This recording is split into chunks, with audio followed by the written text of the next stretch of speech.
March 24th, 1944.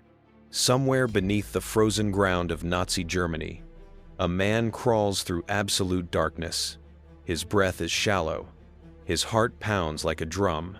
Behind him, 75 more men wait for their turn, each one knowing this could be their last night alive. This is the story of the Great Escape, the most daring prisoner of war, Breakout, in history. But what you think you know from Hollywood is only half the truth. Because what happened after these men crawled out of that tunnel is far more shocking than any movie could show. Before we begin, hit that subscribe button and turn on notifications, because the stories we uncover here don't appear in textbooks. This is history, unfiltered. Stalag Luft III. The name alone sent chills down the spine of every Allied airman captured over Nazi Germany. Built in March 1942 near the town of Sagan, now Żagań, in modern-day Poland, this wasn't just another prisoner of war camp. This was Hermann Göring's personal pet project.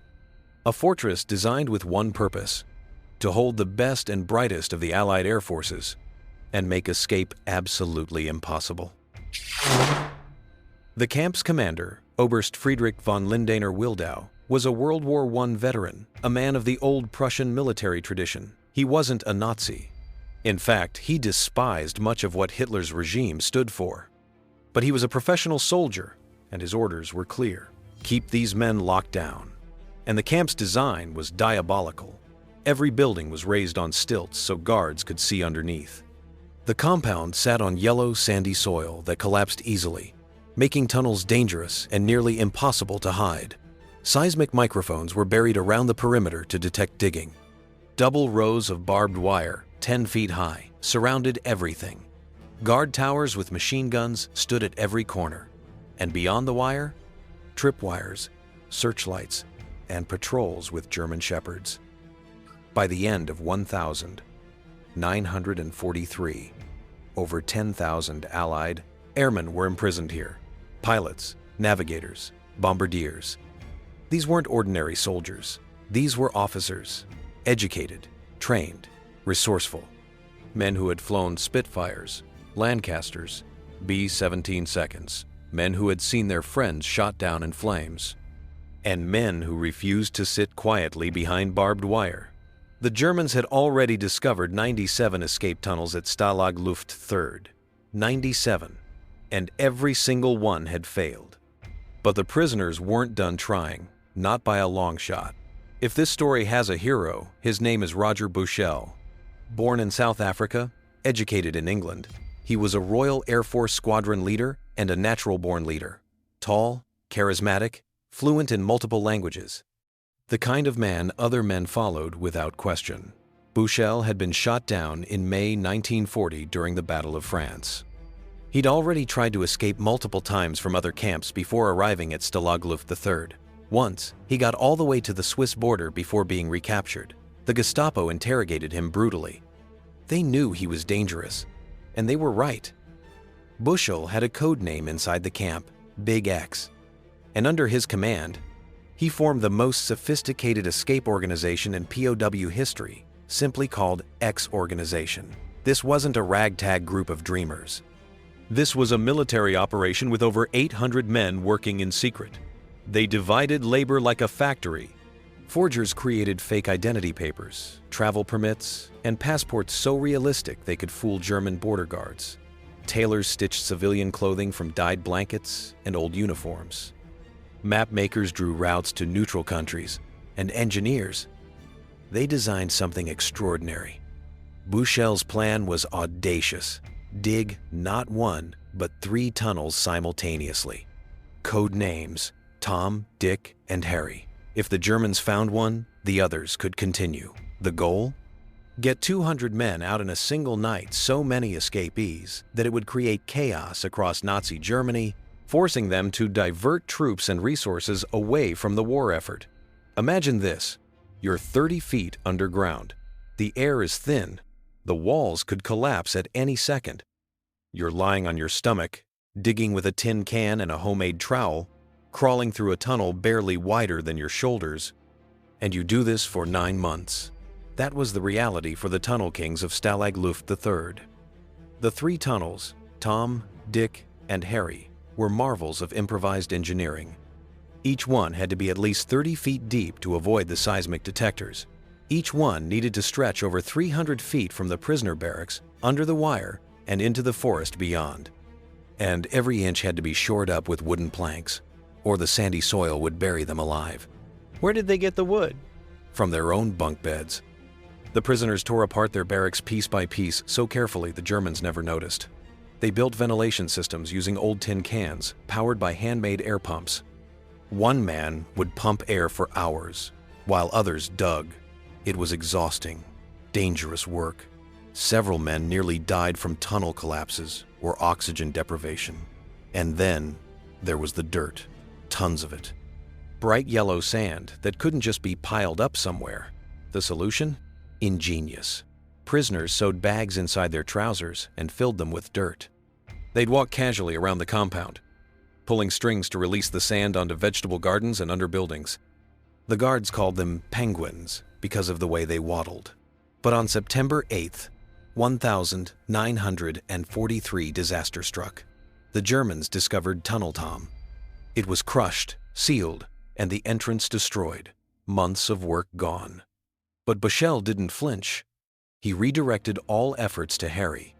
The escape was still on.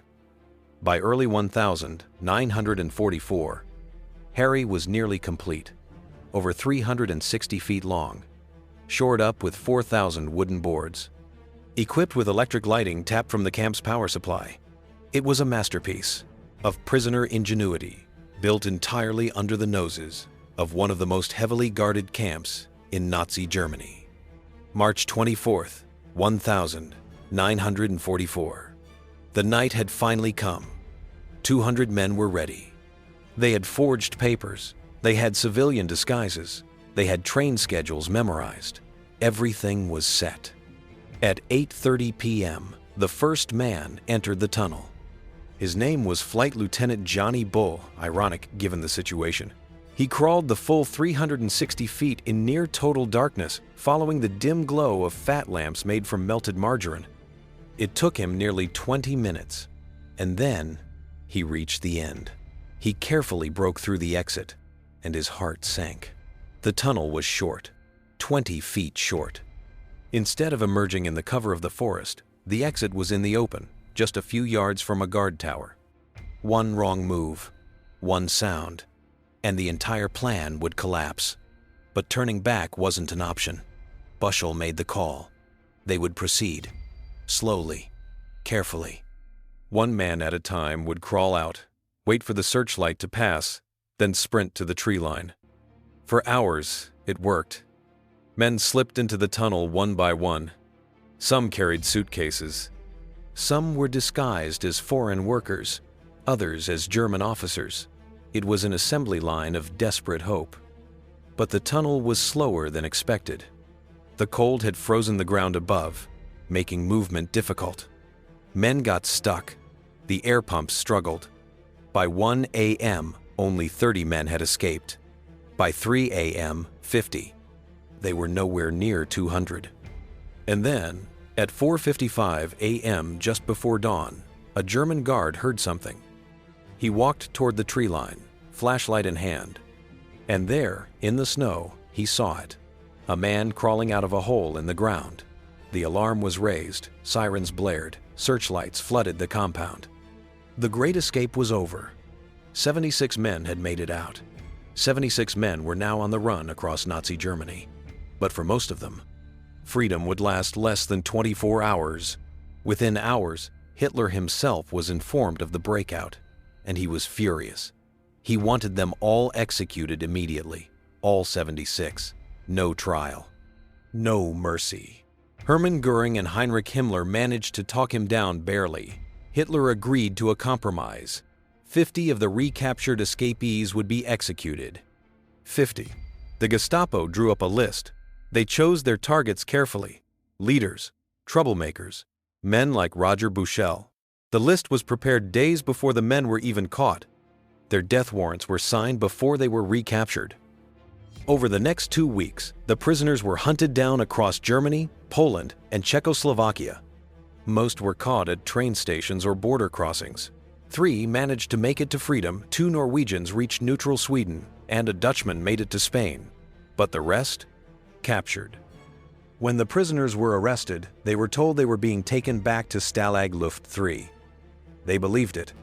They climbed into Gestapo vehicles thinking they'd be punished with solitary confinement, maybe beaten, but alive. They were wrong. One by one, in vehicles on remote roads, the Gestapo stopped. They told the prisoners to get out and relieve themselves. And as the men turned their backs, they were shot. Some in the head, some in the back. It was cold-blooded murder, disguised as shot while trying to escape. 50 men. 50 Allied officers protected under the Geneva Convention, executed by firing squad on Hitler's personal orders. Roger Bushell was among them. He was shot on March 29th, just 5 days after crawling out of that tunnel. He was 33 years old. Back at Stalag Luft III, the remaining prisoners waited. They didn't know what had happened. Then, in late April, the camp commandant called a formation. He read a list. 50 names, 50 men dead. The prisoners stood in stunned silence. They knew instantly what this meant. This wasn't war. This was murder. Word reached London by Cess, May 1944. British Foreign Secretary Anthony Eden stood before Parliament and delivered a fiery speech. He vowed that those responsible would face justice no matter how long it took. And justice did come. After the war ended, the British launched Operation Haystack, a mission to hunt down every Gestapo officer, SS guard, and Nazi official involved in the murders. It took years, but one by one, they were found. Trials were held in Hamburg. 18 men were sentenced to death and executed. Others received long prison sentences. Commander von Lindiner, the camp's commandant, was cleared he had protested the executions and played no role in them. But the wounds never fully healed. For the men who survived Stalag Luft III, the memory of those 50 lost friends stayed with them forever. Today, if you visit the site of Stalag Luft III in Poland, you'll find a museum. The old barracks are gone, but the foundations remain. And near the spot where Tunnel Harry once emerged, there's a memorial, a simple stone marker with 50 names etched into it. The Great Escape has become legend. Paul Brickhill, an Australian pilot who was part of X organization, wrote a book about it in 1950. In 1963, Hollywood turned it into a movie starring Steve McQueen, a film that captured the courage, ingenuity, and tragedy of what really happened. But like all Hollywood stories, it took liberties. The real story is even more powerful, because the Great Escape wasn't really about escape at all. Roger Bushell knew from the start that most wouldn't make it, but that wasn't the point. The point was resistance. The point was showing the Nazis that even behind barbed wire, even under guard towers and machine guns, the human spirit could not be broken. Those 76 men who crawled through that tunnel didn't just escape a prison camp. They forced Nazi Germany to mobilize thousands of troops and resources to hunt them down, resources that couldn't be used on the front lines. They disrupted railway schedules. They caused panic. They proved that even prisoners of war could strike back. And the 50 who were murdered, their sacrifice was not in vain. Their deaths galvanized the Allies. It reminded the world what kind of enemy they were fighting. And it ensured that after the war, justice would be served. So the next time you hear about the Great Escape, whether it's the movie, the book, or just a mention in a history class, remember this. It wasn't just a daring adventure. It was an act of defiance. It was 76 men refusing to give up even when the odds were hopeless. It was 800 prisoners working together, risking their lives for a cause bigger than themselves. And it was 50 men who paid the ultimate price, not in battle, but as victims of a regime that had lost all sense of humanity. Their names are carved in stone at Stalag Luft III. But their legacy lives in every story we tell about courage, resistance, and the unbreakable will to be free. If this story moved you, if it made you think about the sacrifices made by the greatest generation, then please hit that like button, leave a comment sharing your thoughts, and subscribe to this channel, because there are so many more stories like this one, stories that deserve to be told, stories that must never be forgotten. Thank you for watching. Until next time, remember the past, honor the fallen, and never